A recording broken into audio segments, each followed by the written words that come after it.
That was a fun little Lego Scooby-Doo short film. Yeah, I agree.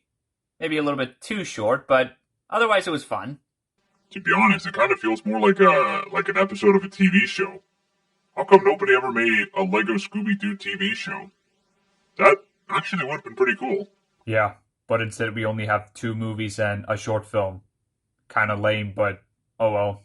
Okay, so what happens in this short film? Scooby-Doo and his friends, they visit some kind of mansion, which supposedly it's haunted, but there's a possibility where you can find treasure by solving puzzles and whatnot.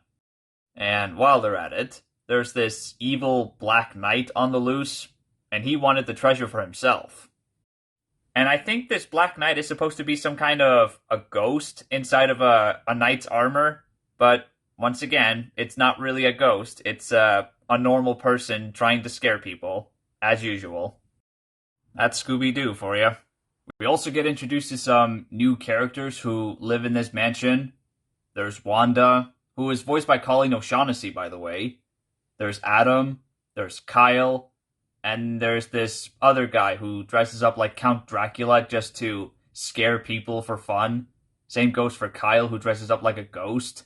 And, spoiler alert, Kyle was the Black Knight all along. I should have known it was him.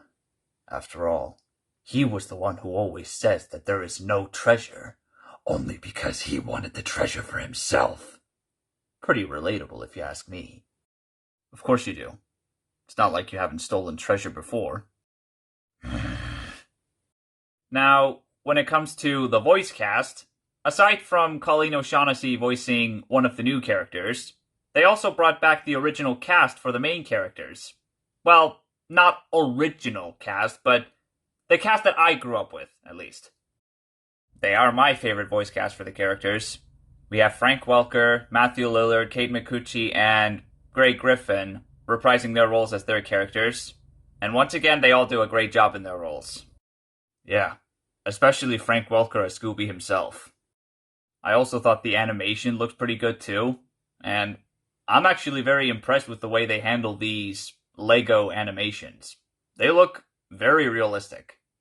To be fair, I do think the animation in my movies are a lot cooler, but I agree. I also do enjoy the bits of humor that this film has. Quite entertaining. Yeah, the humor definitely works well here. I like that it also has a similar level of humor as some of the other Scooby-Doo projects, despite being a Lego short film. Indeed. And they handled it pretty well, I must say. Now, do I have any bad qualities? Well, there was this subplot involving Velma and Adam, and they had a crush on each other, and not only do I not care about that subplot, but it was useless. Because they never saw each other again after all this. At least, as far as I know. You do make a good point. That part was not really needed.